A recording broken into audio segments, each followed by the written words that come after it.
I call this regular meeting of the Carrollton-Farmers Branch ISD Board of Trustees to order at 7 p.m. on October 7th, 2021.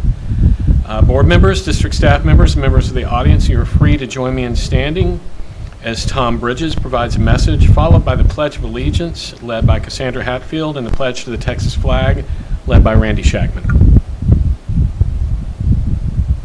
Thank you. My message will be a prayer. Let's pray. Father, in Jesus' name, we come before you today, thanking you for life, for your daily blessings, for your great loving kindnesses to us that never cease. Oh, and that your mercies are new every morning. Great is your faithfulness.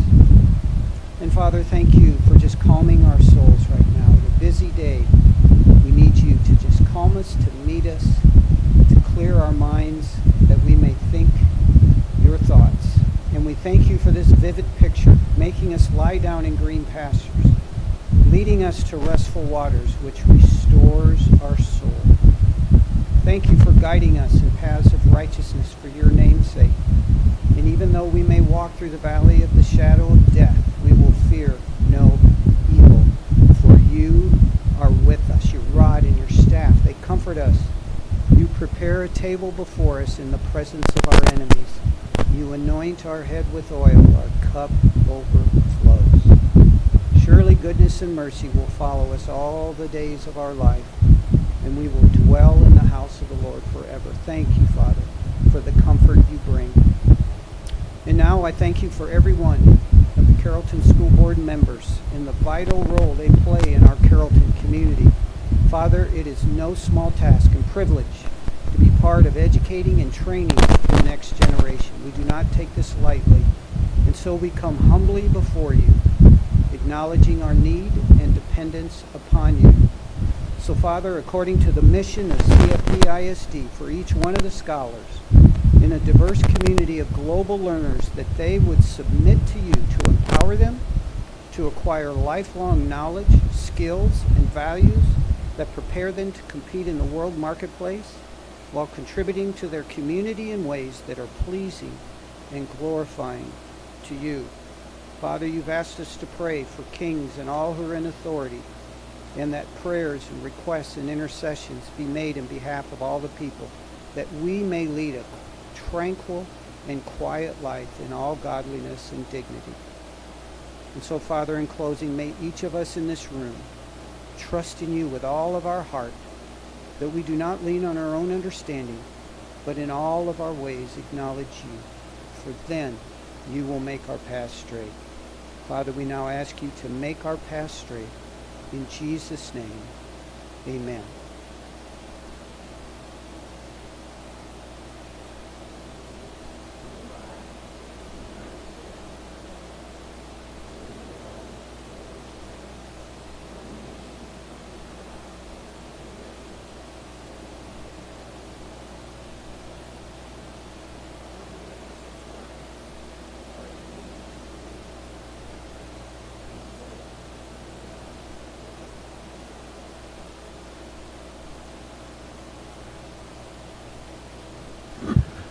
Thank you, Mr. Bridges.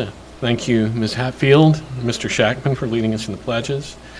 Thank you all for being with us tonight on this beautiful early October evening, whether you're here as an employee or a parent or a student or just an interested community member. We appreciate your taking time to be with us tonight and engage with us in this important work that we're doing. As a district, we dedicate all our efforts and resources to our goal of high expectations for all. The board uses this goal to guide all deliberations, decisions, and actions. You will get to see all deliberations, decisions, and actions of the board in open session, with the exception of some items which may be discussed in a closed session, as stipulated in the Texas Government Code Section 551, commonly known as the Open Meetings Law. These items typically deal with personnel matters, consultation with our attorney, and real estate. For the record, board members present are Tara Herbachik is not present. I apologize. Board members present are Sally Derrick, Randy Shackman, Guillermo Ramos, Cassandra Hatfield, and myself, Les Black. We constitute a quorum and may conduct business on behalf of the district. Before moving on to the next agenda item, I would like to remind you that the board will accept comments from citizens of the district and district employees. Anyone wishing to speak either as an individual or as a representative of a group may do so during agenda item 3, audience for guests. Please submit your request to do so on one of the forms provided on the table just outside the boardroom door. You may place the completed form in the box provided on that same table or present your completed form to Administrative Assistant Kim Castagnon, right over here. When the board addresses agenda item number 3, audience for guests, you will be invited to the podium to speak to the board. We'll now move on to agenda item number 2, which is special presentations and recognition. And the first item is 2A, Teachers of the 9 Weeks. I will turn it over to Ms. Parnell. Good evening, Dr. Black, Dr. Chapman, and board members. Tonight we are pleased to announce the Teachers of the 9 Weeks. The honorees are the first ones for this new school year, and we want to congratulate each of these deserving teachers. So please join me at this time in watching a brief video announcing the winners.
Elementary.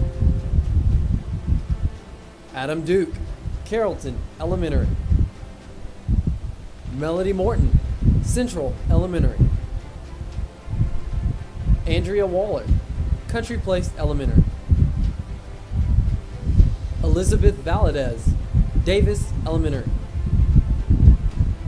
Kathy Sanders, Farmers Branch Elementary.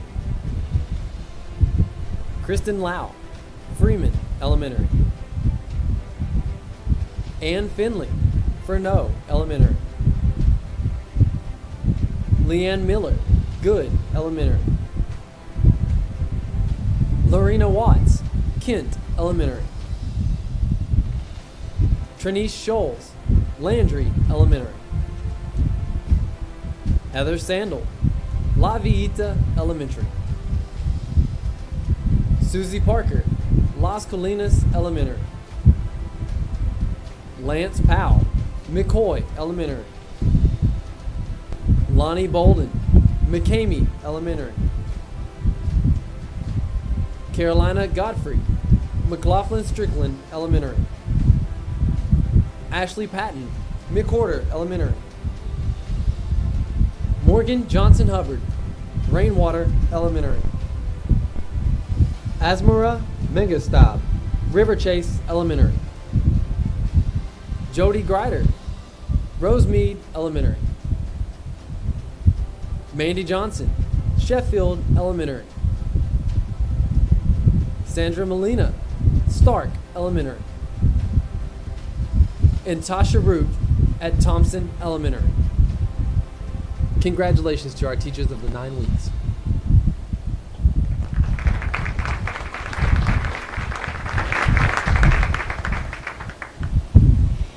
Next, a priority of the district is to provide excellent customer service to our CFB ISD community.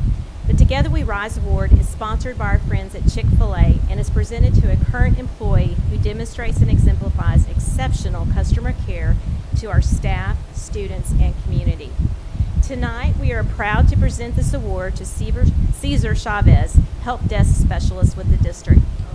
Mr. Chavez is supervised by Robert Welsh and Scott Monroe, and they had the following to say about him. Caesar has gone above and beyond, working many hours to help support the staff, students, and parents of CFB, especially during the pandemic. Working on the service desk requires not only knowledge of the technology, but also lots of patience. And I have called him, so I know that he really provides good patience with all of us. He has these skills. He is very strong. He has the ability to listen, and if he doesn't know something, he finds the answer to it. He works well with teachers, administrators, parents, and students. He always takes the time to be friendly with his associates and the district staff.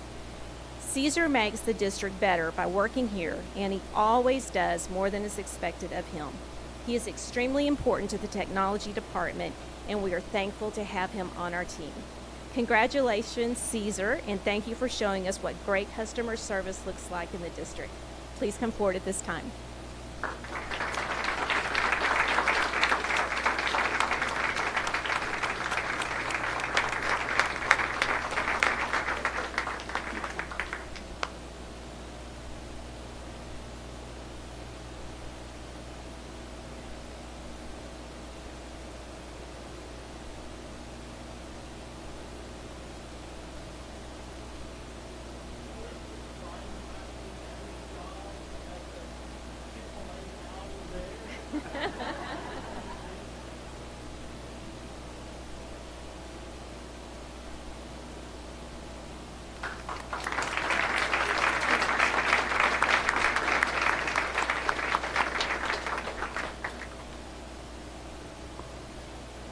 Tonight, we hope you'll take a few minutes to enjoy the beautiful artwork up front. It's been provided by Country Place Elementary School. We have some wonderful artists in our elementaries, and please take some time to view these artworks, or this artwork. Just a few announcements in closing. October is Principal Appreciation Month, and we are very proud of the leadership that our principals provide to the district, to our campuses, to the students and staff. So if you see a principal when you're out and about, please thank them for the hard work that they spend and the time that they commit to everyone. Friday, October the 8th is Staff Development Day and a student holiday. Monday, October the 11th is a school holiday.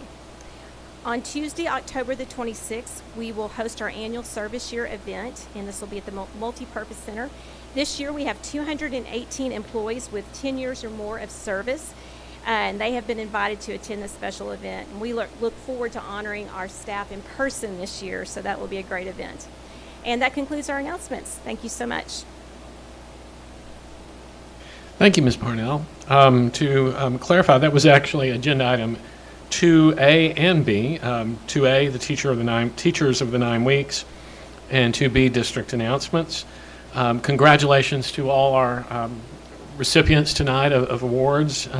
Thank you to all those teachers that were listed up there. I saw some familiar faces. Adam, I think his last name is Duke. I'm really intrigued by all the guitars hanging on his wall.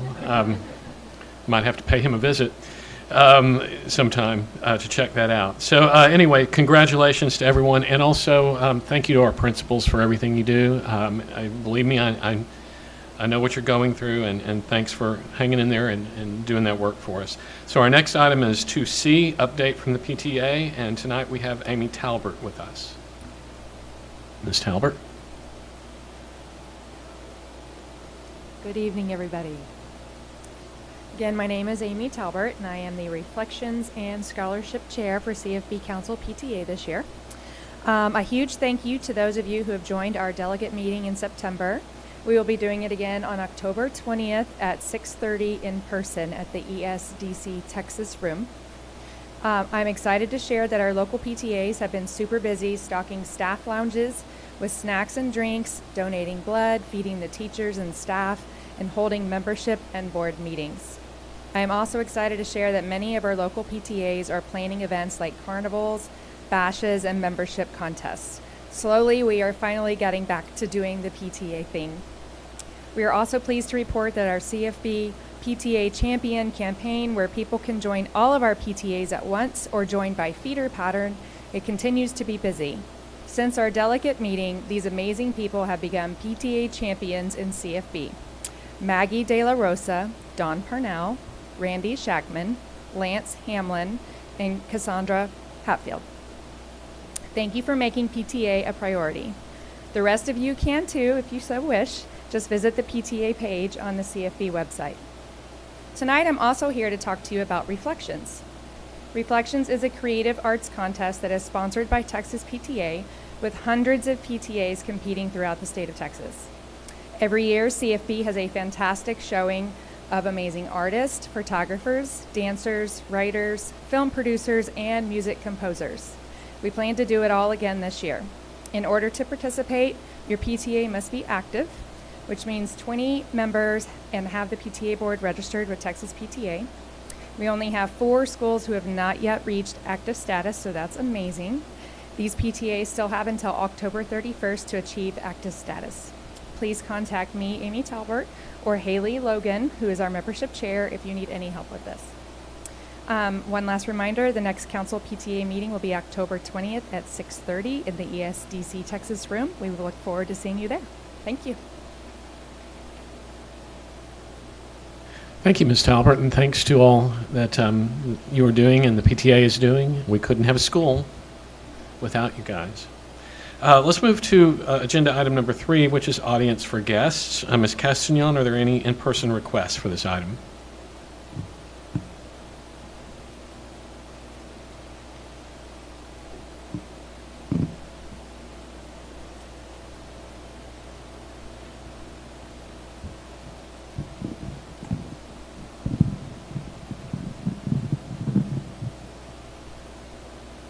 Okay. Before we begin, I'd like to remind our audience members of the board's procedures for handling audience for guests. Anyone interested to speak in person during audience for guests must sign in and list the topic they want to discuss. Each speaker will be allowed to speak once during audience for guests. Each speaker will be allowed a maximum of 3 minutes to address the board, dictated by board policy BED local. The board wants to hear from as many of you as possible while also keeping the meeting running efficiently. So groups of more than 5 people who want to present a particular viewpoint on a topic should appoint one person to speak on behalf of their group. Please remember that the board cannot deliberate on any subject that is not included on the agenda for this meeting. Last, we ask that you not discuss students who are not your own child. The timer will be shown on the screen in front of you, and you will begin, and it will begin to tick when you arrive at the microphone to speak. And I encourage you to speak directly into the microphone and loudly so that we can hear. Again, the speaker's presentation will be limited to 3 minutes. And our first speaker is Gordon Lytle.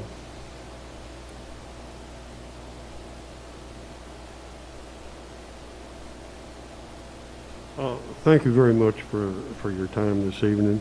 The reason that I'm here has to do with a pay structure that was implemented into the transportation department here this past week. I would really like the board to take another look at this. Some of it is fair and some of it is not fair. And when I'm talking about that, I'm talking about bringing on brand new people into the transportation department or bringing them up through the ranks to get a CDL license to drive a bus.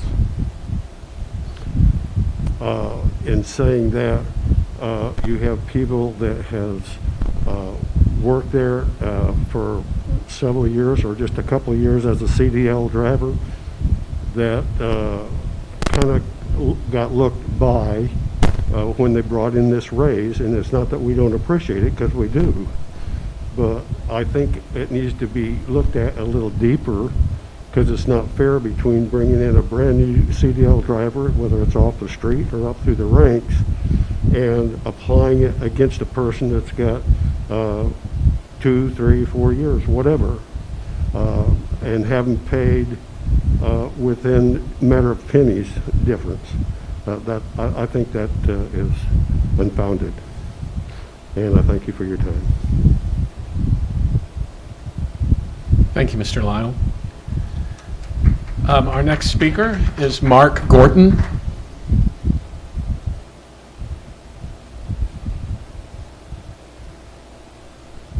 you for having me tonight. My name is Mark Gordon. I work with transportation. I have had the opportunity in my career to work around a lot of very good people and just absolutely great people. But these people behind me in transportation are some of the best that I've ever worked with in my entire life. Their dedication has gone way beyond. I'm just a bus monitor, but it didn't take me about a week to figure it out. They go way beyond what you guys would ever imagine. I don't know if you've ever been on a bus when it's raining. It's a crazy thing. But a lot of times what touches my heart is when a kid's parent's not home and they got to run a kid back to school. A lot of these drivers won't do that. They'll go about their route, which is taken away from that house, and they'll come back and return to the house because most of the time the parents are late. But here's a couple of things I'd like for you guys to entertain. Our hours are crazy, and a lot of these people live on incomes, on bus incomes. One week you may have a bus full. The next week you may have 5 kids. We've got flu season coming up, the pandemic, and they're all based on hours. So you may have a 35, 40-hour work week one week and a 20-hour work week next week. There's no way to budget that. You can't. And so I would like you guys to entertain to have on these routes a fixed time that they can guarantee, they're guaranteed this many hours per route, because it just makes sense, because these guys are all trying to budget their life, their bills, and everything like that. But more importantly, we know this problem isn't just right here. This problem is nationwide. We've got the National Guard driving buses right now. So here's the deal. Carrollton-Farmers Branch Independent School District has the chance to set the standard. Sets the standard for everything. And that includes pay, structured pay, guaranteed hours. And then the weeks off, I'm watching this. I'm a bus monitor. I just watch these. I'm kind of the fortunate one that has a little bit of income coming in. Some of these people don't. But I'm sitting here watching them struggling and going and trying to do part-time jobs and trying to maintain the bus service. I've never seen anything like it. You guys just be the leader and have other states compare you. Don't go to Coppell or Carrollton or wherever y'all want to go to, these other little cities. Y'all be the standard for the entire states of America to go, hey, what they're doing is working. Because all we've got down there at the bus barn right now is a revolving door. And I think you guys can fix that. Thank you for your time. Thank you, Mr. Gordon. Our next speaker is Artist Yingst. Am I saying your first name correctly? Ardis. Okay. Yes. Ardis Yingst. I'm going to speak really quickly because I only get 3 minutes, and I'm here to bring a voice for drivers and monitors. We have no representation, and in 3 minutes I can only skim the surface. We'd like to thank you for responding to drivers with a raise. It's well-deserved and a great start. As a special needs driver, please don't forget our monitors. We need them. They will be out the door soon if you don't respond. For too long, CFB has been a revolving door and a shortage of drivers and monitors. Why not make CFB a place that people want to work at? Because of the benefits, because the money, because the fairness, whatever. Set the standard. Your decisions affect us greatly, and they are made without our knowledge or representation. The decision to buy Suburbans was huge. At the cost of $41,000, just one would put $500 in the pocket of 82 people. Who are driving them? We don't know. Where was our representation when 4 new office positions came about? Why were they not posted in the hallway for all to see? We did not need them, and there is no one to train. We have never needed such a large office staff, but we do realize, and I want you to realize, that you're paying salaries and benefits to staff members and mechanics to drive a bus. Is that smart business practices? Why have no Hispanics been hired in the office? Why? Do you realize the demographics in our district? This is the kind of help we need, and we need from you need it also. Hiring practices need to be corrected. Where is our representation when you changed the hours for our school for middle and high schools? You doubled the work of many drivers, regular drivers, in the same amount of time that they had to perform their work normally, and we're already short of drivers. We take the responsibility and all the complaints from the office, from the teachers, from our students, and from the parents. As a Carrollton resident, it takes 4 paychecks to pay my school taxes. And that is 2 months free work for you. Then we have 2 months of summer, and we have Christmas and Thanksgiving vacations. We have no holiday pay and no vacation pay. Drivers get no respect. As of yesterday, we were told that tomorrow is a work day. And if we want to take off, we have to take a personal day. And in order to get that, we have to burn one of our personal days. We only get 3. Ms. Dinks, I'm sorry, your time has expired. Thank All right, you. well, I need to call the again, we next want to speaker thank up. you for our raise. We appreciate it. Sure, thank you. Thank you for speaking, Ms. Dinks. Our next speaker is Grayson Smith. Grayson Smith is our next speaker.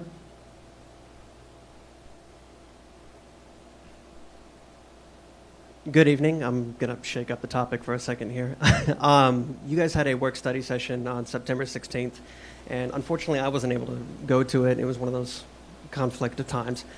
But also, unfortunately, I found out that even though it's open to the public doesn't get to see any of it because it's not recorded, and the meeting minutes are very, very scanty.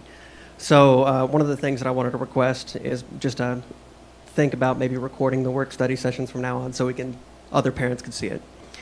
Now, on that topic of the work study session itself, since I wasn't there, I had to look up who the person was, and it was Dr. Kimberly McLeod. She was the one who did the work study session, and so I ended up reading many of her articles and one of her books over the course of a week to see what exactly her topics of conversation were, because again, equity and inclusion is one of those very high energy topics currently. I wanted to make sure that it was going to be good for my children as well.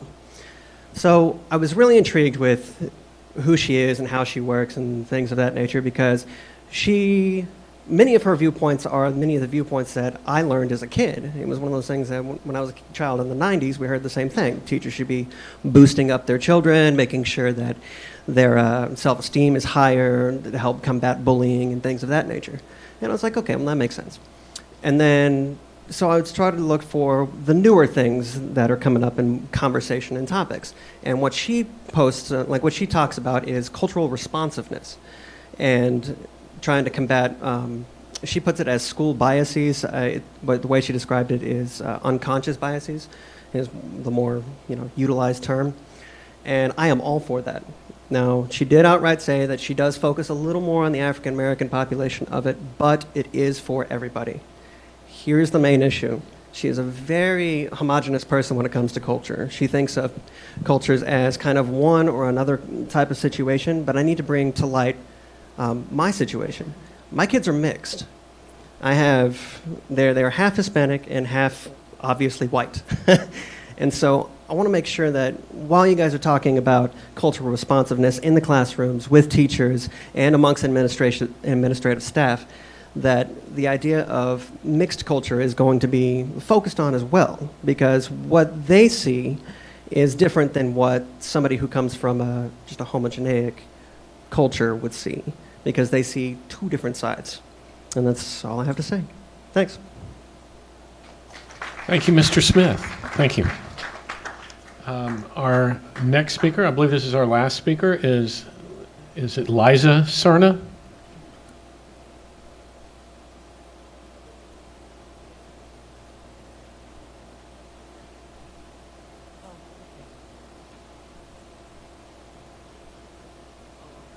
Right, so I believe that is our final speaker then, that we just, Mr. Smith, that we just heard.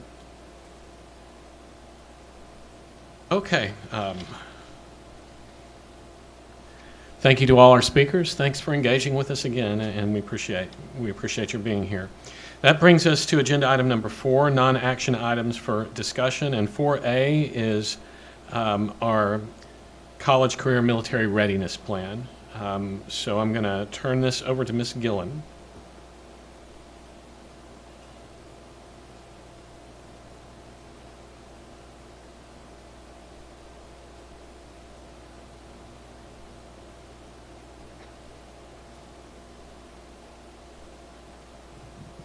Together we rise through CCMR. Good evening, Dr. Chapman, Dr. Black, and esteemed board. It is important to know why college career military readiness in CFB has exceeded the region and the state. Since CCMR initiatives were put in place in 2018, much has been accomplished. Dr. Chapman came into this district with an understanding and passion for students to be academically, emotionally, and post-secondary ready for the paths of their choice. Our goal is for students to leave CFB college and career ready. So let's talk about CCMR. It's all about students and the perception of where their journey has taken them. Tonight we have Lisa Cerna, Leon Shulock, and a quote from Marcy Matlock, a beloved teacher. Let's hear from Lisa Cerna first. Lisa? I do not know if there's anything that can prepare you to speak in front of a school board, but here I am. Hello, my name is Lisa Cerna. I currently teach at Newman Smith High School, and I graduated from Newman Smith High School and the International Business Academy in 2018. And I graduated from St. Edward's University in May of 2021, receiving my bachelor's in business administration. I was able to graduate in 3 years due to the amazing opportunities that the IBA provided me with. The IBA allowed me to take Brookhaven classes for free and pushed me to take them. They wanted us to know what it was like to be in a real college class, to be ahead of the curve, and expose us to new things that were outside of our comfort zone. Having such a tight-knit group of peers to fall back on gave all of us the confidence to take risks, such as presenting. Presenting is a unique skill to have, one that would help further my education. If it were not for the IBA, I would have not been able to speak to you all today. The IBA gave us opportunities to also step into leadership roles and encouraged us to step into those positions. Being on the board of directors really opened our eyes to see what it was actually like to run such a successful program such as the IBA. The international part of the IBA is really what draws most people in. My senior year, we went to Italy and Greece for spring break. And let me tell you, being in a foreign country is a lot scarier than you think. But before I knew it, I was living and studying abroad in France the second semester of my freshman year of college. This was the best part of my college experience, and if it were not for the IBA, I would have never been able to experience that. I was comfortable putting myself into uncomfortable situations, and being in the IBA really prepared me for the workplace and working with all different types of people. And hopefully, it has also prepared me to now speak in front of the school board. Thank you. Thank you, Lisa. And now, Mr. Shulock. Good evening. My name is Leon Shulock, and I have the honor and privilege to serve as principal at Dan F. Long Middle School. Some of you may know that I was a student at Dan F. Long, graduated from Creekview High School, and shortly thereafter became an Avid tutor at Creekview High School. I am a huge advocate for what Avid can do for first-generation students in their pursuit for post-secondary options. I was an Avid tutor, an Avid teacher, and an Avid site leader.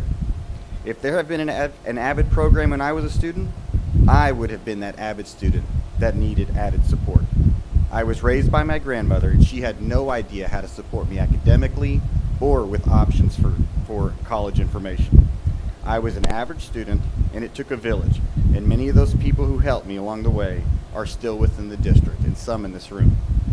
This contributes to my passion to support students in their post-secondary journeys. Our district provides opportunities for all students, and I'm an example standing right before you.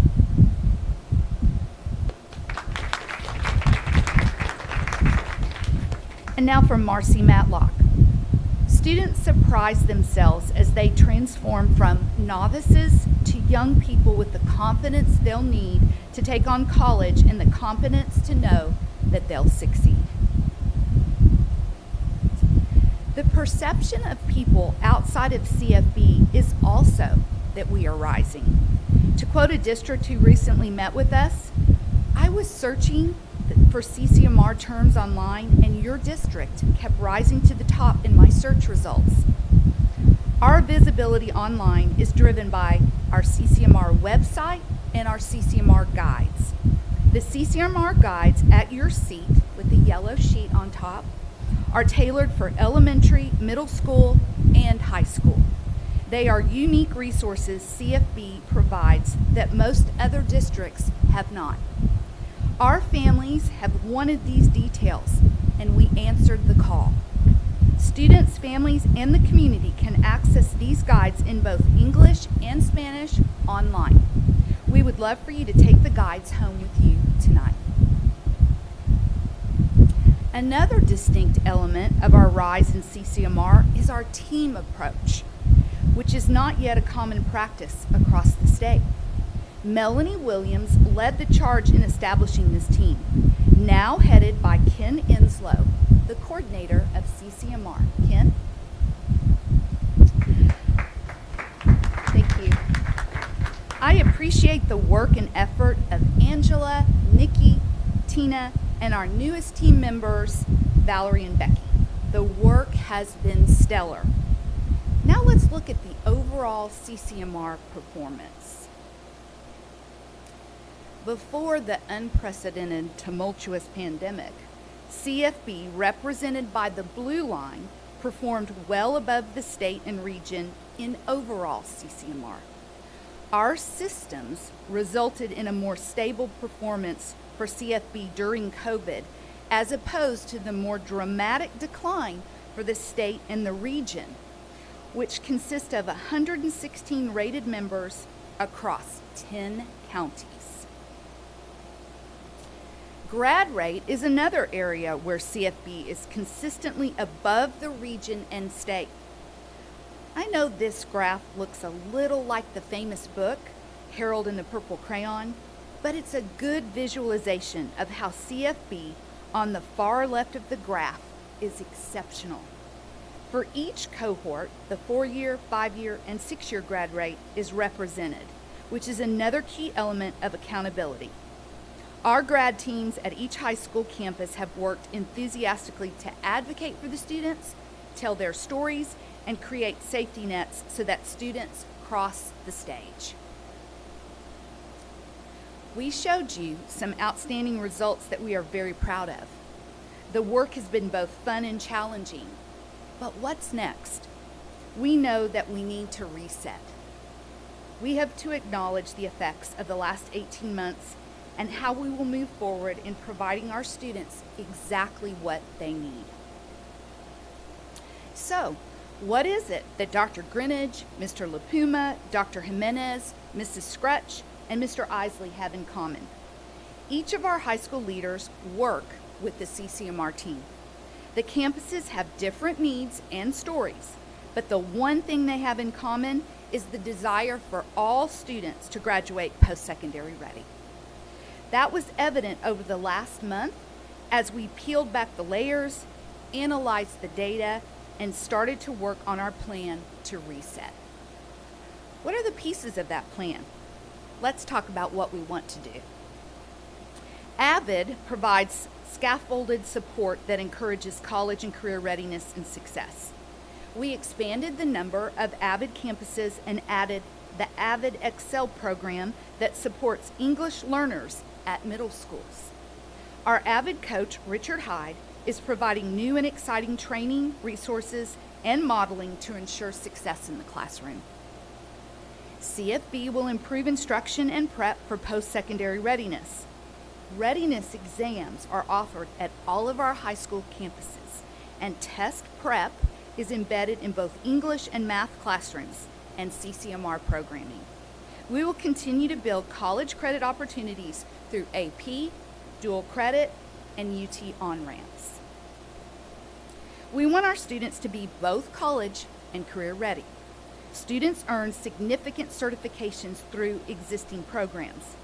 And an example of an emerging industry-based certification program is right here. Floral design students who are working toward an IBC created your centerpieces for this meeting. IBCs continue to be a focus for growth as we strengthen our career prep programming.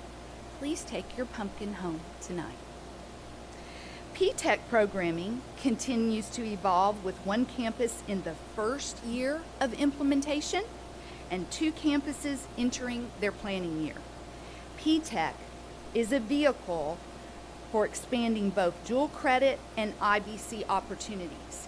We are thrilled about the newly awarded T-Class grant, a true celebration with an award of $550,000, which will support dual credit credentialing and P-TECH initiatives. This is my favorite part. How are we able to connect social emotional learning to post-secondary readiness? One way is that the Counseling Center at night provides opportunities to CFB families, ensuring that students are prepared in all aspects of wellness. This display on the slide is an example of what our CC families encounter when they arrive as an added layer of post-secondary awareness. How awesome is that? In summary, we've celebrated the gains of CCMR over the last few years and also described the reset for the future work. So, why should we live at the corner of mercy and grace? Dr. West, our Associate Superintendent, spoke to staff recently, and this resonated with our team. If there was ever a time to extend mercy and grace, it is now. So, as we move forward, plan and support why we come to work every day, it's the students. The street corner is where we begin and end each week. Dr. Lance Hamlin, Chief of Secondary School Leadership, and I will continue to carefully analyze how to best serve campuses. We know that support, communication, and honest feedback is the key to moving forward. I really love the quote on this last slide. Sense of purpose is what we want to gift our students through the journey of education. As we focus on Together We Rise, this gift will ultimately provide the lift students need to pursue their post-secondary goals and dreams. The real joy in life comes from finding your true purpose and aligning it with what you do every single day. Much gratitude to our CCMR team. Thank you. Thank you, Ms. Gillen. Board members, do you have any questions or comments for Ms. Gillen about her presentation? Ms. Hatfield. Ms. Gillen, could you clarify on slide 5, in the graph when you're saying overall CCMR, exactly what that percentage is accounting for? Which is very exciting to see the steepness of the curve being less than CFB. That's amazing to hear. It's very good. We have 11 indicators, and so all of our campuses are aware of striving to help each student receive an indicator. Some might have more than one. For example, dual credit, TSI testing, there's some CTE avenues that they can get their check mark. And so that's what each of the campuses are focused on. So when the state looks at all of that and lets us know how we're doing, or TEA, then we've exceeded the region, so all the surrounding districts around us and the state. Yeah. Other questions or comments from the board? Well, I want to thank you, Ms. Gillen, for presenting this, and also thank you to Mr. Shulock and Ms. Cerna for participating tonight. It's always nice to see former CFB students come back and make this their professional home and become teachers and principals. And Ms. Cerna, you were definitely prepared to speak to the board. You did a great job. Nice job. So thank you all. We will move to agenda 4B, agenda item 4B, which is the student outcome report. We'll be hearing about Texas Instructional Leadership Initiative tonight, and I'm going to turn it over to Dr. West.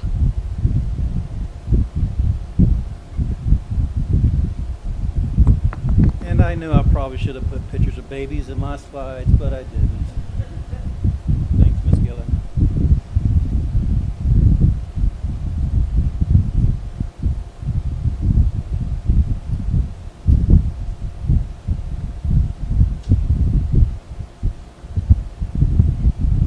Dr. Chapman, members of the board, thank you for allowing us to share information regarding Texas Instructional Leadership tonight. We began the TIL journey in 2019-20 with 4 pilot campuses: River Chase Elementary, McCord Elementary, Central Elementary, and Field Middle School. It was our original plan to expand our efforts to all campuses in the 2021 school year, but the COVID pandemic caused us to pivot. Last summer, we held 2 separate trainings over TIL and professional learning communities, totaling approximately 600 participants, including campus administrators, content directors, specialists, coaches, and teachers. As you know, the 5 that drive guides our professional focus in CFB. During this presentation, we will highlight the second tier of our foundation, professional learning communities, or PLCs, along with 3 pillars that have a huge impact on our TIL work: culture, data, and observation feedback. We'll start off with this quote on culture. We cannot hold kids accountable for things we've never told them we expect. Behavior should be treated like academics. Students have to be taught the skills they need. School-wide culture is not formed by motivational speeches or statements of values on the wall. It is formed by the repeated practice of good habits, beginning with the vision, what a positive, inclusive culture looks like minute by minute. Leaders of school with strong student culture don't achieve it through sheer force of personality. They develop a vision for each part of the school day and then bring their vision to life by building systems that enable teachers, students, and anyone else on their campus to know what they should be doing at all parts of the day with a high level of detail. They lead with their consistency by modeling for staff how to maintain emotional balance and reset expectations when procedures break down. In CFB, when you enter our schools, you will notice systems and routines for arrival dismissal, common areas such as hallways, cafeteria, restrooms, and even how to enter the classroom, such as threshold. Once they enter the classroom, students are immediately engaged in a do now prior to instruction, and finally teachers tracking students' progress during instruction using intentional monitoring. The second pillar, data. Without data, all we have is an opinion. A focus on data allows teachers and administrators to spend less time teaching their students what they already know and more time teaching their students what they need to know.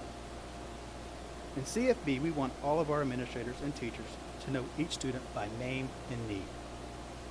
A focus on data also allows us to answer 4 questions of the PLC process.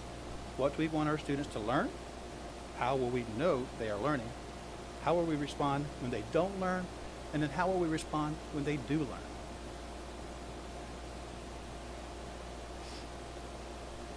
The third pillar, observation and feedback. Paul Santoyo says it very well. Teacher feedback is not about the volume of observations or the length of written feedback. It's about the bite-sized action steps that allow our teacher to grow systematically from novice to proficient to master teacher. Through our TIL work, we are asking our staff to work their paradigm shift in the way that we view observations. In CFB, the primary purpose of observation and feedback is not to evaluate the teacher, but to develop them. Our goal is to build instructional capacity within all of our educators. In observation feedback, you grow educators by letting them see it, name it, and do it. They see the model of success, they name the bite-sized yet highest leverage action step to lead to that growth, and they practice doing those steps to develop their instructional skills. We leave you with this quote today from Benjamin Franklin.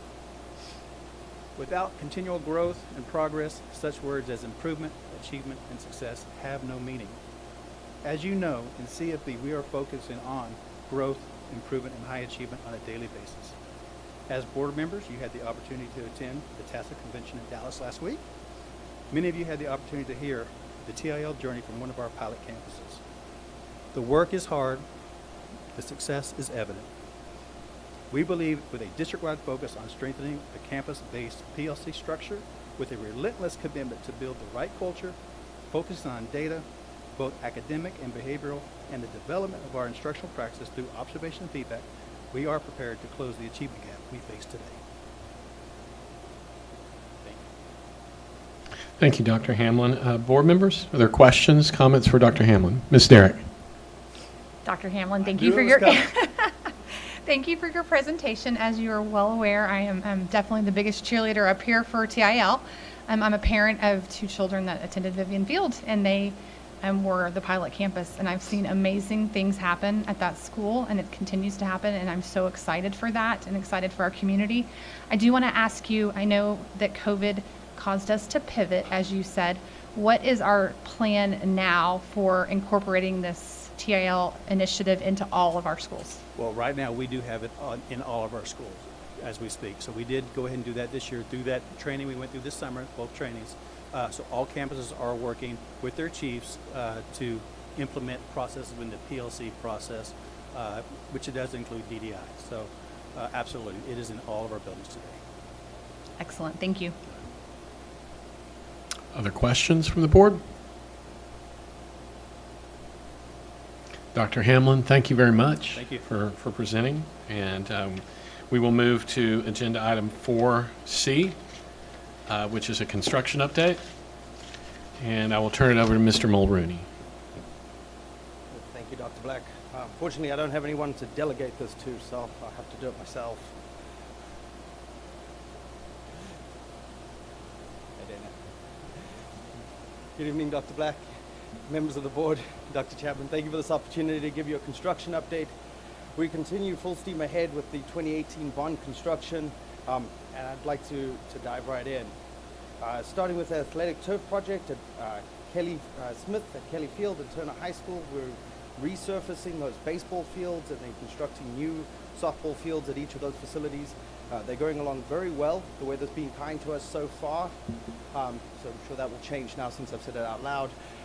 But we are on schedule to open those baseball fields in November and the softball fields in December in time for those seasons. So barring any changes in the weather drastically, we feel comfortable that we can meet those goals. We've been meeting with the campuses and the coaches as they get ready for their season so that they get all the things that they need to be successful. Over on the bond side, before you have your bond update, which is our typical spend down bar graph, as well as the list of projects. What is exciting is that we are under contract at about that 2/3 mark. And if you look at the little cash flow diagram right here, we're kind of in that lull and we're getting ready for that next hump. And that's what I have boxed out here. So that will be the 2022 projects. So we've got a lot on the go, but we don't slow down because we've got a lot of campuses to go. So that's that work that we've been doing, and we'll get planning. And we'll be bringing those GMPs to you as early as November, looking at the stadium, into January and February, looking at those elementaries and middle school projects. So diving into the packs, McWhorter is complete. Vivian Field and Turner are in their closeout phase. We are looking at a ribbon cutting around that November 18th date. We're just waiting to confirm a few more deliveries. I want to be 100% sure when we set that, and we are playing the uncertain game of the trades and shipping, so we want to give you guys as much notice as we can. So we are looking at that November 18th date tentative. But once we have a good confirmation and we can hit that, we'll get all the invitations and get set up to celebrate those great projects coming to start. Sheffield is well under construction. It is scheduled to be open July of 2022, so a lot of work for us to do there, but we're up for the challenge. Jackson's got a lot of their materials ready to go. We've had those delays, but we feel confident that we'll have the staff in July of 2022. There's some site, you can see the slab going down. This is the area where the kitchen's going to be built. We've got that space there so we can put all the piping and stuff for them. Fire lanes, retaining walls, a lot of site work. We'll be going vertical in the next few weeks, which will be exciting to see those spaces come alive. Our second pack, our 21 projects, the elementary schools are in closeout. There was some additional work that we got to do, some playground type stuff, furniture type stuff. So we are working with those campuses. So you'll see our presence there, but we're really substantially complete at this point. The marquees are underway, and we'll get that update as well. So just a quick look at the elementary packages that we completed this year in 2021. Thompson, Freeman, River Chase, and Blanton. Very exciting stuff happening at those libraries. Carrying on with that example of what we did at Landry as well as McStrick, keeping that momentum of those great common spaces. The marquees are underway. Our 3 that are located in Dallas, as we shared last time, are being a challenge. It looks like Dallas is going to set us back to a planning and zoning meeting. We will take the fight and do what we need is right, because that's what we do. But those schools are going to be behind. We started construction at the other schools in Irving, Carrollton-Farmers branch in the meantime, because we're not going to slow down as we get Dallas on board. So the 3 schools in Dallas would be McCorda, McCamey, and Sheffield. So those will be the ones that will be that late. You'll see the schedule at the bottom here saying August of 2022. It could take us 6 or 7 months to get through Dallas planning and zoning. But we stay at the table till we get it right, and that means we're going to be there until we do. So we'll keep those schools posted, but the other schools are going to keep on schedule and get constructed as soon as possible. Over at Newman Smith High School, seeing those kids starting to use those brand new 22nd century learning spaces is so exciting. And kind of a fun juxtaposition, you've got students on one side for the stuff we opened up during this summer, and then behind the construction wall, all the construction going on. Our folks are there at North Star have done an absolutely excellent job working with the campus, keeping it clean, keeping it organized, and then of course Dr. J there working with those students. I actually got to tour this week and visit with some of them. It is so exciting to see how we've taken a 1974 building and punched these brand new modern learning spaces right into the heart of it. And the IB program there has jumped on it, and they're doing some phenomenal work. Over at the back, we'll be doing another new entry, similar to that as the front. So this entrance goes out towards the sports field, so we connect not just the front experience, but the student experience as well. And this will also be the entrance for the P-Tech construction program. So really exciting, a lot of work there. We've had to cut and hone and get that entry ready. You can see we took a lot of building down, but it's going to be real exciting when we get that finished. Going inside the space, you can see we've got it demoed, and we're starting to put those walls up now, getting ready for the summer construction, and this project will be complete August of 2022 as well. Not to be outdone, Perry's at full steam ahead. We hosted our BOC meeting there this week, a couple of weeks now, but we hosted our BOC folks there, which was very exciting. They got to see that building under construction. Really enjoy that walk through, seeing all the different years of construction. You can do a whole history of construction through that building in one tour. There's a photo of us seeing that demo. This is where that new entry is going to be, with that big red swoosh that goes across there. And yes, we took a swath right through the middle of Perry. That's why we had to get those kids over into the portable and take that down so that we can really create a single campus. That's going to be the heart to what locates. When we met with the kids at the beginning, they said it felt like it was a tapestry of 5 different buildings stitched together. They wanted a feeling of one campus. This new entrance will really set that standard for us. Look there at that demo construction that we have going on. Over at Creekview and Ranchview, things have been a little quiet. We're back into those systems work, so it's slow going. Over at Creekview, we're doing 4 classrooms at a time. That means locate those folks out into swing space, go in, update that HVAC, get it all ready, bring them back in, take down another 4 classrooms. It is going well, but it's slow going. Jackson's doing a good job there, working with the campus, keep doing everything that they need to do. Our design team has been getting ready for the construction for the summer, which over at Creekview means looking at the auditorium, the JRTC spaces, the auto shop spaces, and library space. We're going to be very light touches. Remember, this is the ugly bond. All the money's going into those systems, but we do get to do a little bit of stuff that we can see. So we'll get to do those more interior renovations over the summer. Third pack of projects, these guys are in design. These are our 6 elementary schools coming up for start of construction this year: Davis, Rainwater, Kent, Stark, McCamey, and Blair.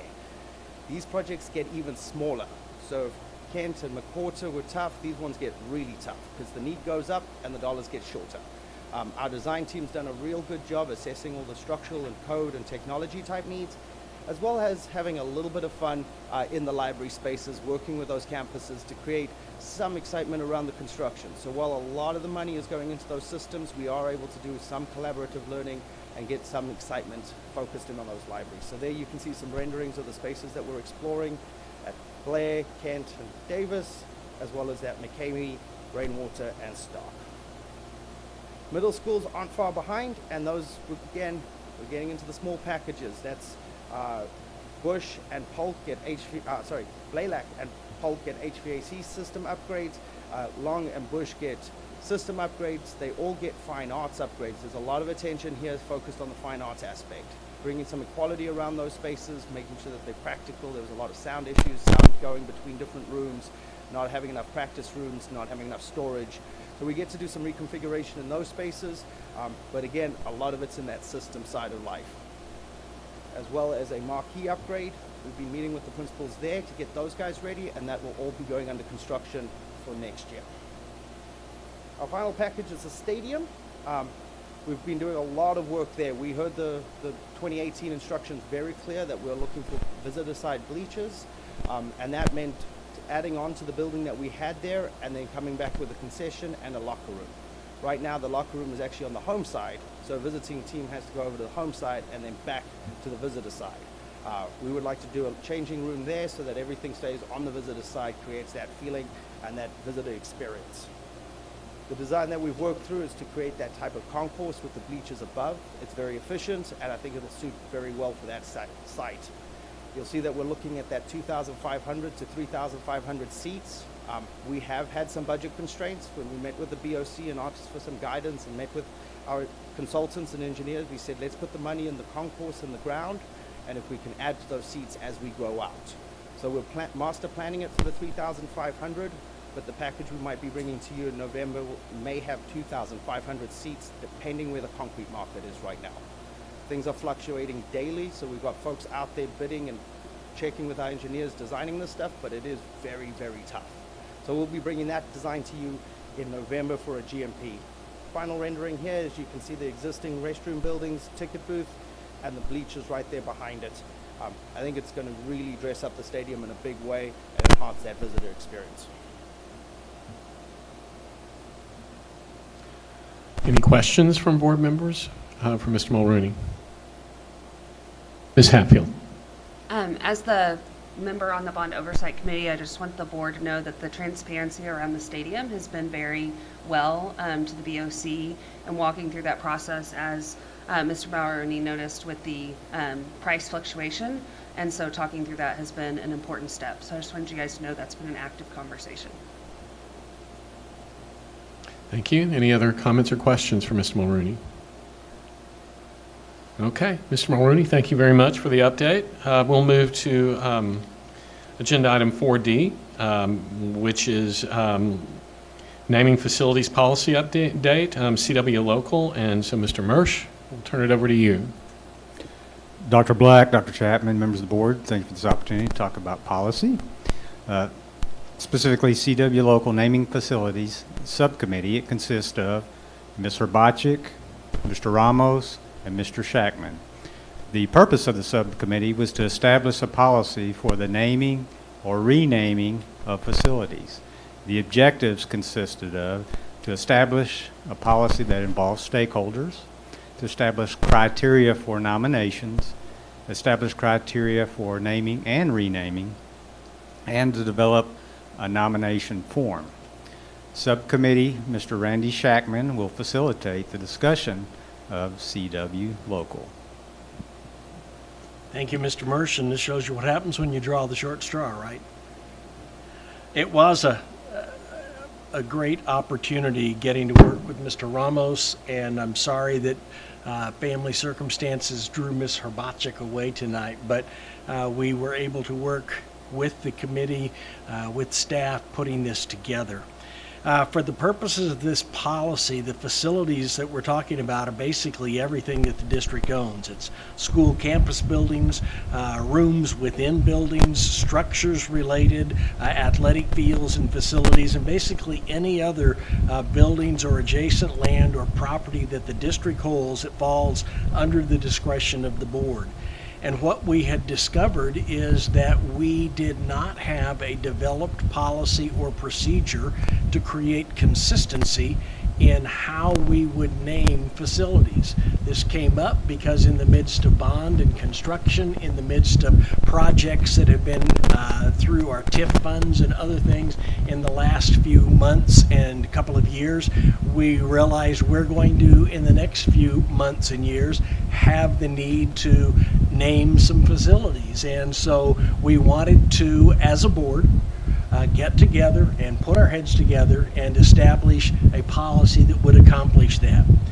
The main thing that you all and those of you who are here in the room, board members, and those of you who are watching either live on television or will be viewing this in the next few days or weeks, that I want you to be aware of is that as we work on this, when there is a need that arises and the board and the staff determine that need exists, that we will task our superintendent with appointing a committee, and that committee will serve the purpose of collecting information and requests and gathering all the things that are necessary. There will always be on the committee as the policy is drafted. There will always be one board member and at least 2 members of the staff, and then that group and whoever else might be placed on that committee will go out and utilize the various processes that are being created under this policy to get information from community, from students, from staff, and we will accept information coming in that will then be worked on and vetted and brought to the board for the naming to actually take place. One of the things that the policy states now is that any request that would be made will be reviewed, so they all will be looked at as a part of the process, and there is a confidentiality portion of this process that it flows through this. All of that's a lot to say, and there's about 14 or 15 pages worth of stuff, and I flipped a coin with Mr. Mersch, and he said he wouldn't read it. What I want to point you to is that, board members, you've gotten an initial copy of this, and I'd like for you to look at it. If there are any questions that you have tonight, we'll try to address them, but specifically over the next month, we would like to bring this to the board as an action item to vote to approve the CW policy and all of the pieces that go with that at the November meeting, and that will be on November 4th. Members of the community, all of you out there, these 3 documents, the draft of CW Local, which is the local policy that our board establishes, the draft of CW Regulation, which is the stipulations of things that it will entail, and the draft of the actual document that someone would use to submit. All 3 of those are being placed on the district website. If you go to cfbisd.edu, and if you will at that point hold your cursor over the About Us section, then look at district policies, click there, and then the pending policies, click there. These documents will be there for the next month. And so if anybody in the community has questions, you want information about this, please feel to submit it. And that's what our committee was able to work on, thanks to the staff that assisted us with this. Mr. Mersch, for your help, and Tara and Guillermo, it was a joy working with you on this, and we look forward to having a very crisp, concise policy that will help the district to go forward in these endeavors for years to come. Thank you, Mr. Shackman, for that that review and explanation. Board members, do you have any questions for Mr. Shackman or Mr. Mersch? Okay, I just want to express my thanks to Mr. Shackman and Mr. Ramos and Ms. Rabachik and Mr. Mersch for working on this. This is an important issue, and we look forward to bringing this back up and discussing it at a later meeting. But thank you for all the work you've done and for the explanation tonight, Mr. Shackman. Are there any further questions for them before we move on? Okay. I think we might be at that time where we'd be well advised to take a brief break. So I'm going to adjourn, or not adjourn, but recess the meeting for, let's do 5 minutes feels too short, so let's do a 7-minute break. How about that? And we will come back 8:16. Thank you very much. We are recessed for 7 minutes.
I need to ask Chris what he did, so if it happens to me again, I'll know. Clicked on the speaker. But I did that on my own. There. Okay, so It where do you... needs to be on that restaurant, not speakers. So I think it defaulted to speakers when we Yeah. turn this up. So go back again. Where is it? Speakers, and how do you go to it? Speakers, and the arrow. Okay. And you go to the second one first. Okay. Because when I brought for the meeting, I asked John, I said, "Can you turn it up just a little bit? Because last time it was hard to hear." And then I think it must have defaulted back to the original one or something. It was okay, right? You could hear it after it got fixed. Oh, yeah. Yeah. Okay.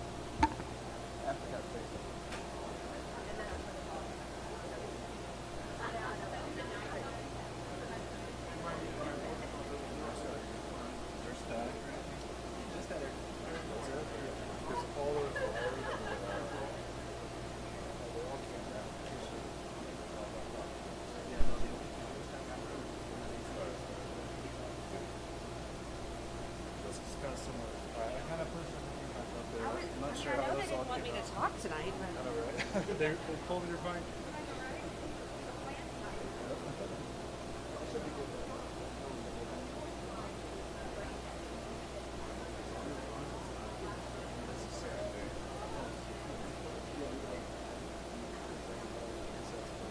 Yeah, no, it's just because I see it. I texted Josh. So he's smiling, I was like, I better say the same. Excuse me.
carries. We are back in session at 8:17 p.m. And next on our agenda this evening is item number 5, our consent agenda.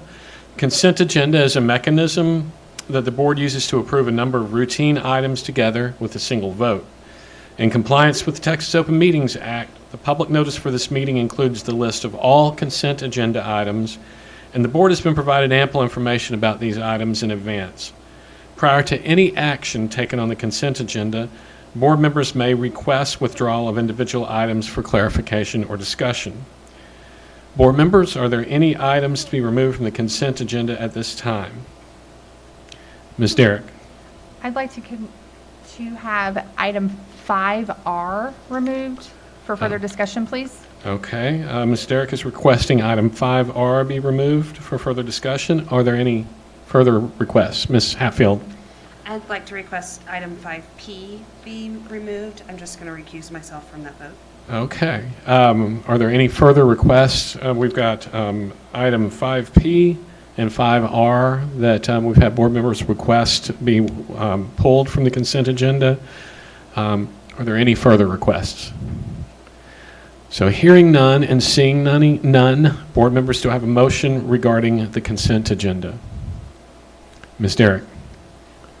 I move that we approve the consent agenda as presented with the exception of 5R and 5P. Okay, I have a motion from Ms. Derrick. Do I have a second? Okay, I have a second from Mr. Shackman. Is there any discussion? Okay, all those in favor, please raise your hand. I see 5 hands raised, so with a vote of 5 in favor and 0 opposed, the motion carries.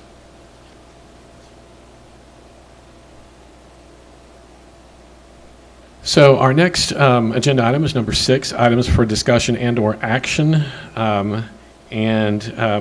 We've had 2 items removed from the consent agenda, so we'll need to deal with those. So we will deal first with consent agenda item 5R. Ms. Derrick, you requested that that be removed. I'll turn it over to you. Thank you, Dr. Black. The presented SHAC recommendation membership for the 2021-22 school year as presented tonight, I would like to also add 2 names that were not on that list. And those 2 individuals have provided consent to be added to the list. Those are Kim Brady and Catherine Carlin.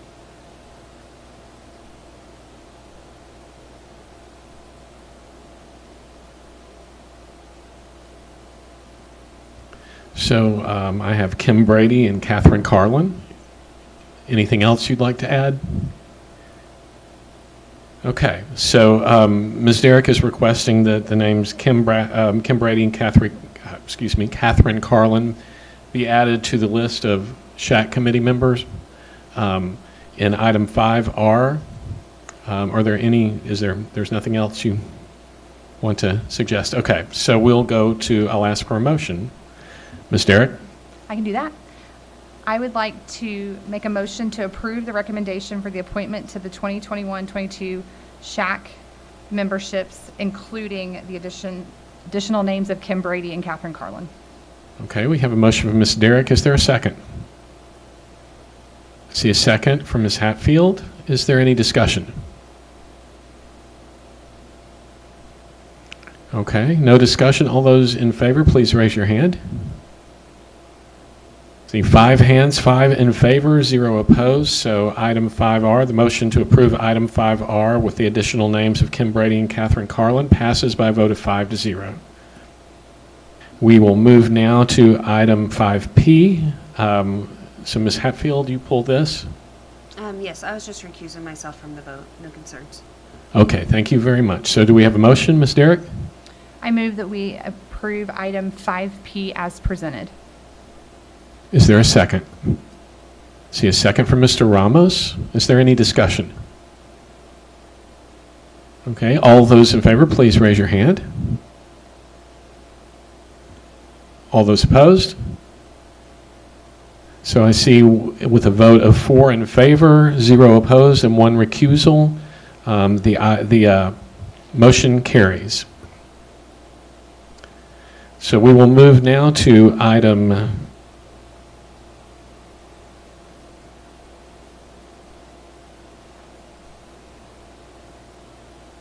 We're on to item 6B now. Consider or approve board resolution regarding local remote learning program. So this is you again, Dr. West. Senate Bill 15 allows for us to have funding, the ADA funding for our students that are in temporary online option, but this resolution is a requirement so that we can move forward with that.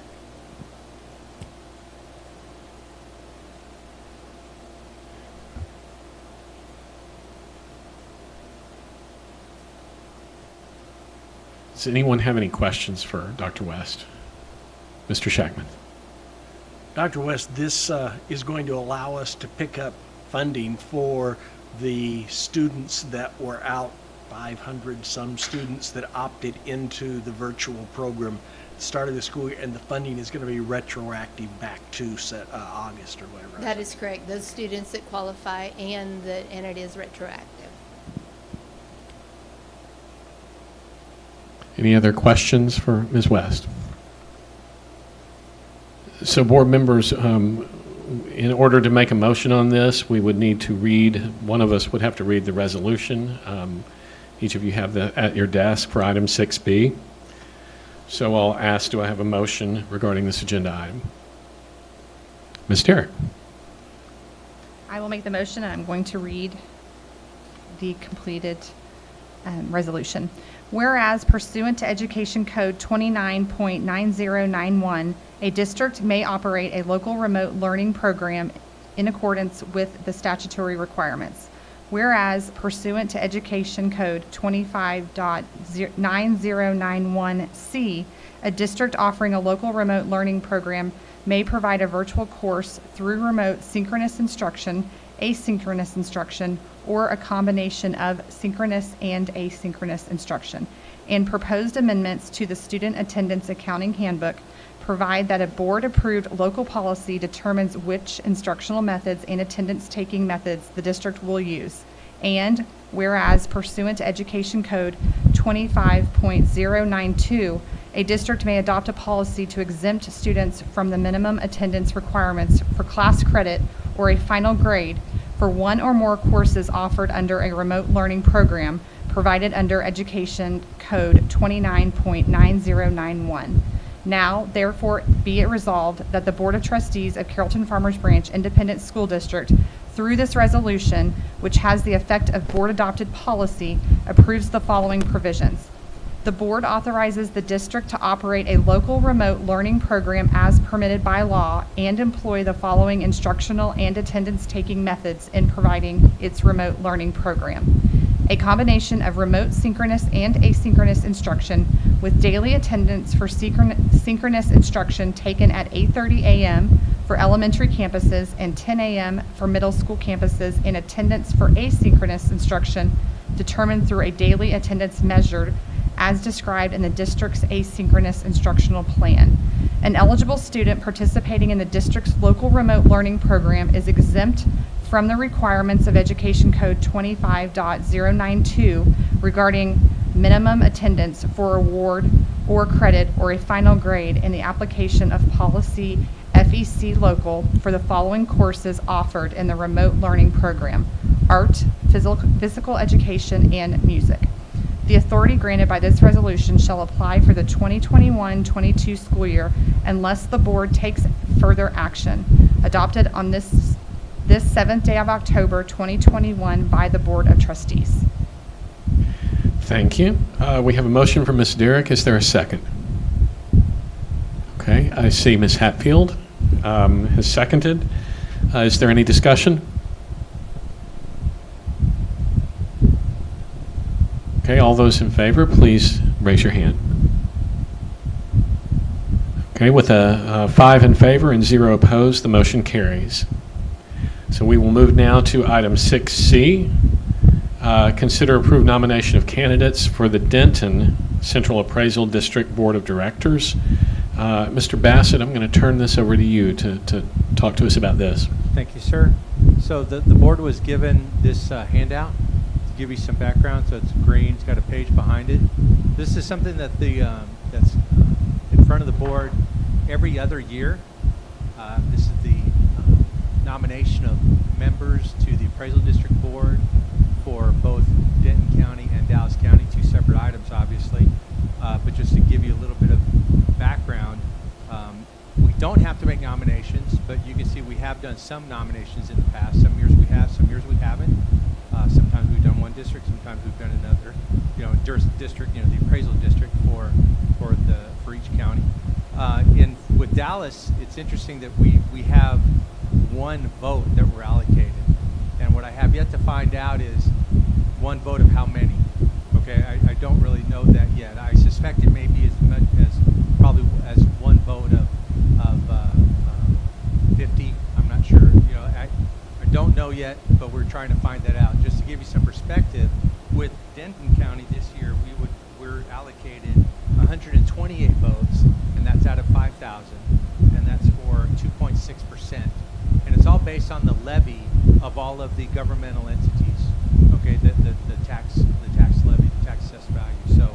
So anyway, that's how the number of votes are determined. I think with Dallas County, because the property value is so much bigger in Dallas County, although 2/3 of our district is in Dallas County, I think it still might be a smaller share than 2%. So I think we make it a minimum of one vote. I haven't figured that out yet, but we don't have to figure that out now. The nomination is, the agenda items are for nominations if we so choose. In the past, when some folks have asked us to nominate them, sometimes that's happened. It's worked that way. The only contact that our office has had is from one of the other districts told us that Miss Cassandra Phillips, who's a Duncanville board member, that she is already on the Dallas Appraisal District. She would appreciate our votes whenever that time comes. And so, you know, but that time's not now. This agenda item is really just about any nominations, and so she doesn't need our nomination. She's already. But I'll be happy to take any questions. That's about all I know about this. So. Board members, do you have questions for Mr. Bassett? Mr. Shackman. Mr. Bassett, at the TASB convention, in discussion with colleagues from 2 other local districts, they are gathering some information and will be sending it to us. They are going to try to cluster their votes for somebody that they believe would be an effective candidate for public schools and public education, and they are asking us to take a look at that. So my thought process would be that perhaps we would want to, and they know the timing on this, but to actually table this and plan for it to be an agenda item at the December meeting when we'll have some further information. Well, so the December item would be the actual vote itself. Okay, and so there's agenda item, a set of agenda items for nomination, and a set of agenda items for the vote itself. Right. And so I think at that time, when we do have that clarity, you'll certainly be able to make a decision at that time on how you would want to do the votes. Right. Ms. Derrick. Can I just ask a clarifying question? I'm a little bit confused. So are we just, if we have a nomination tonight, we're bringing that forward? There is no list of current nominations for us to do anything with. This is just, do any of us have a nomination? You are correct. Gotcha. Okay, thank you. Other questions? Ms. Hatfield? So then, prior to the vote in November or December, will you get information that'll come forward to us so that we'll be able to study and prepare? Yes, we'll send it through the board memo process. I do also have are you finished, Ms. Hatfield? I'm sorry. Okay, I don't want to cut you off. If we don't nominate someone tonight, we still have the ability to vote on other nominees at a later date, correct? Yes, sir.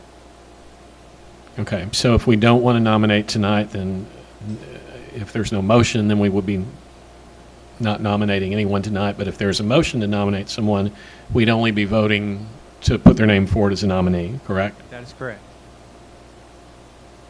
Any other questions? Dr. Chapman, did you have something to add? Okay, well, is there a motion regarding this agenda item?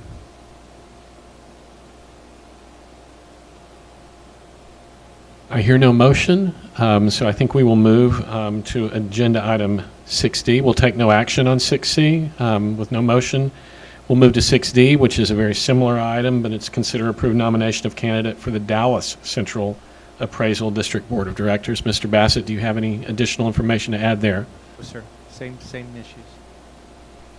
Board members, do you have any questions about item 6D, a nomination for a candidate for Dallas Central Appraisal District Board of Directors? Okay, I will ask if there's a motion then.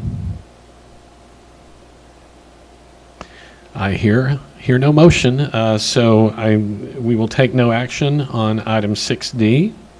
We will wait to see who our nominees are that we have to choose from at a later date.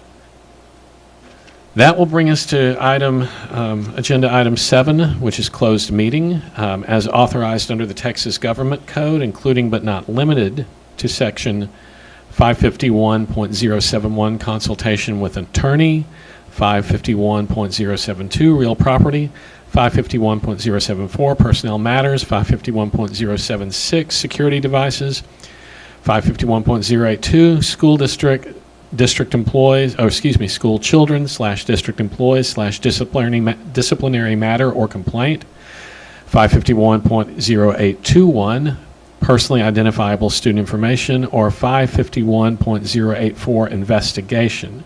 So item 7A, pursuant to 551.071 of the Texas Government Code, consultation with attorney, consultation with district's legal counsel regarding legal and procedural matters relating to board vacancy and May 2022 elections. Audience members, you are welcome to remain in the boardroom as board members recess and move into room 4 for deliberations. The time is now 8:34.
We are back on the record in open session, having returned from closed session. The time is now 9:03 p.m. We are on agenda item 8A, consideration and possible action to accept resignation of board member Juan Renteria. Does any board member have a motion? Mr. Shackman. Dr. Black, before we make the motion, we as a board acknowledge the loss of Juan Renteria from our board, and he has accepted a position to be a judge in Dallas County. We know that was a dream of his. We wish him incredibly well in that and thank him for his service.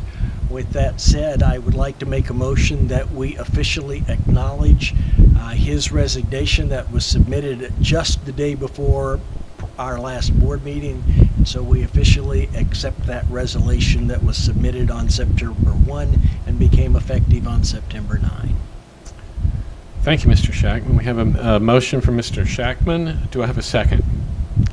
Mr. Ramos. I have a second from Mr. Ramos. Is there any discussion? Okay. All those in favor, please raise their hand. By a vote of 5 in favor and 0 in opposition, the motion carries. Thank you.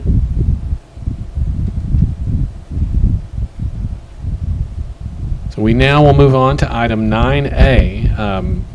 Closed meeting is authorized under Texas Government Code, including but not limited to Section 551.071, consultation with attorney, 551.072, real property, 551.074, personnel matters, 551.076, security devices, 551.082, school children, district employees, disciplinary matter or complaint, 551.0821, personally identifiable student information, 551.084, investigation. This is item 9A pursuant to section 551.072 of the Texas Government Code, real property, deliberation regarding potential sale or exchange of real property located at 2115 East Frankfort Road, Carrollton, Texas, 75007. And item 9B, also pursuant to section 551.071 of the Texas Government Code, consultation with district's legal counsel regarding legal and procedural matters relating to the sale or exchange of real property located at 2115 East Frankfort Road, Carrollton, Texas, 75007. Audience members, you are welcome to remain in the boardroom as board members recess and move into room 4 for deliberations.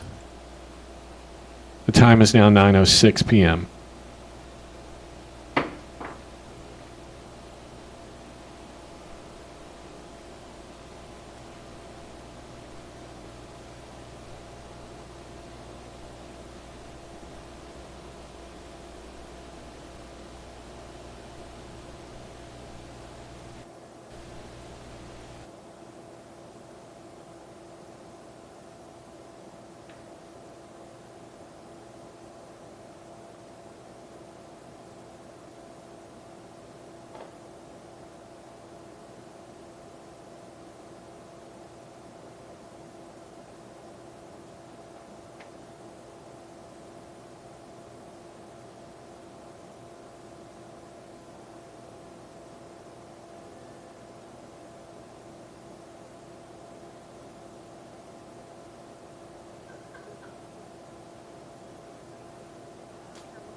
We are back on record in open session, having returned from closed session. The time is now 9:14 p.m. Item 10A, consider and take possible action to approve RFB 2021.06.030 for the sale of district real property consisting of 4.884 acres, more or less, known as 2115 East Frankfort Road, Carrollton, Texas 75007, including adopting of a resolution. Does any board member have a motion? Yes, Mr. Ramos.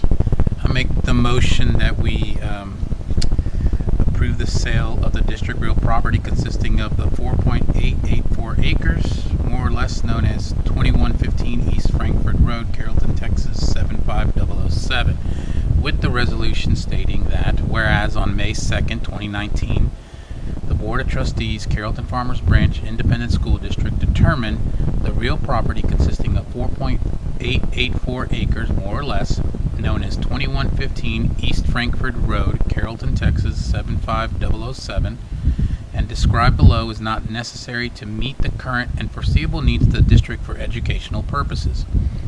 The surface only of Lot 1, Block A of Prince of Peace Lutheran Church Edition, in addition to the City of Carrollton, Denton County, Texas, according to the plat thereof recorded in Cabinet G, page 321, Plat Records, Denton County, Texas, known as the property shall include improvements located on the property. The property shall not include any personal property not permanently affixed to the land. Whereas on June 3rd, 2021, the Board of Trustees authorized administration to advertise the property for sale pursuant to Section 272.001 of the Texas Local Government Code, and whereas on August 31st, 2021, the Carrollton-Farmers Branch Independent School District received sealed bids, and the highest bid was submitted by Elegant Investment Group, Inc. Now, therefore, be it resolved by the Board of Trustees of the Carrollton-Farmers Branch Independent School Districts as follows. Section 1, recitals, that the findings and recitals in the preamble of this resolution are hereby found to be true and correct and are hereby approved and adopted. Section 2, approval of the bid, that the Board of Trustees accepts and approves the bid received by the district from Elegant Investment Group, Inc. regarding the sale of the surface only of the property described above, contingent on Elegant Investment Group, Inc. signing the contract contained in the bid package as submitted, and if Elegant Investment Group, Inc. does not accept said contract, the board directs administration to solicit additional bids for the sale of this property. Section 3, authorization superintendent, that the Board of Trustees authorizes the superintendent to negotiate and execute the contract and execute other documents necessary to effect the conveyance of the property, with the exception of the deed, which may only be executed by the board president. Section 4, authorization board president, that, provided the conditions of the contract are satisfied, the Board of Trustees authorizes board president to execute the deed. Section 5, further actions, that the school district administration is authorized to take any and all appropriate action to accomplish and effectuate the purposes of this resolution. Section 6, public meeting. It is hereby found, determined, and declared that a sufficient written notice of the date, time, place, and subject of the meeting of the Board of Trustees at which this resolution was adopted was posted at a place convenient and readily accessible at all times to the general public at the regular meeting place of the Board of Trustees for the time required by law preceding this meeting as required by Chapter 551 Texas Government Code, and that this meeting has been open to the public as required by law at all times during which this resolution and the subject matter thereof has been discussed, considered, and formally acted upon. The Board of Trustees further ratifies, approves, and confirms such written notice and the contents of posting thereof.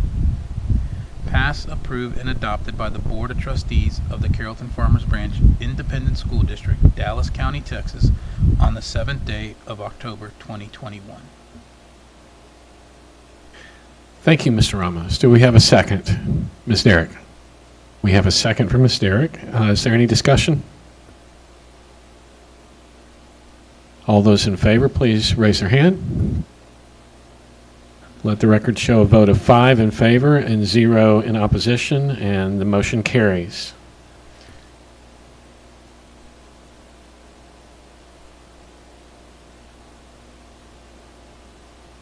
We're going to move on to agenda items 11A and 11B now in a closed meeting.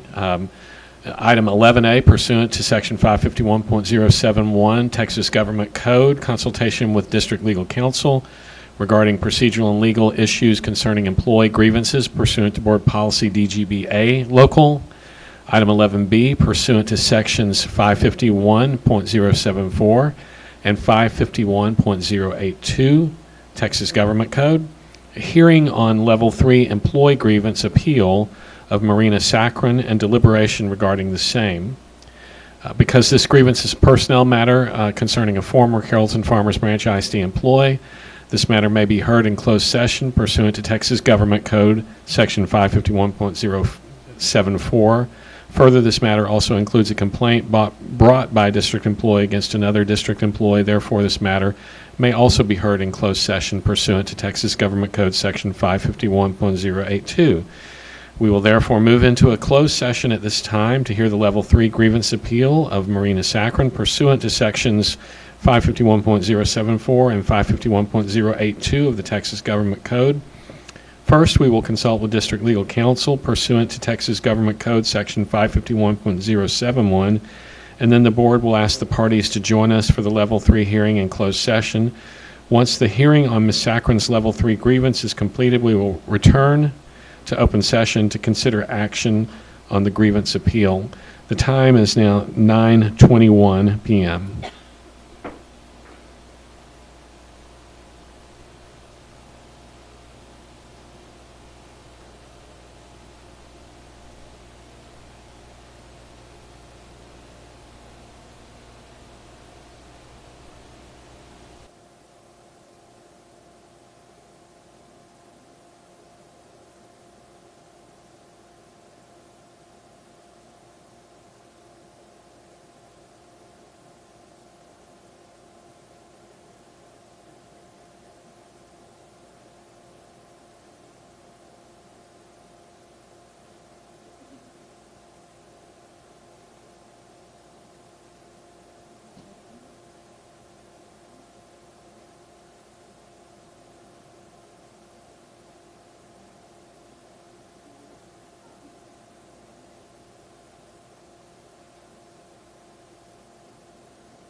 We are back on the record in open session. Having returned from closed session, the time is now 11 p.m. We will now proceed with agenda item 12A, consideration and possible action on level 3 grievance appeal of Marina Saccharin. Does any board member have a motion? Mr. Ramos. I make a motion that the board determine that under DGBA local, that Marina Saccharin, I apologize if I mispronounced it, her complaint is untimely and that the board dismiss it in its entirety. Do I have a second? I have a second from Mr. Shackman. Is there any discussion? All those in favor, please raise their hand. Let the record show there are 5 votes in favor of the motion, 0 against. By a vote of 5 to 0, the motion carries. We will now move to agenda item number 13, comments from board members regarding posted agenda items. Board members, do any of you have comments you wish to make at this time related to the posted agenda? Ms. Derrick. I just have a quick comment. It's 11:02 p.m. and it is still Dr. Black's birthday. Happy birthday, Dr. Black.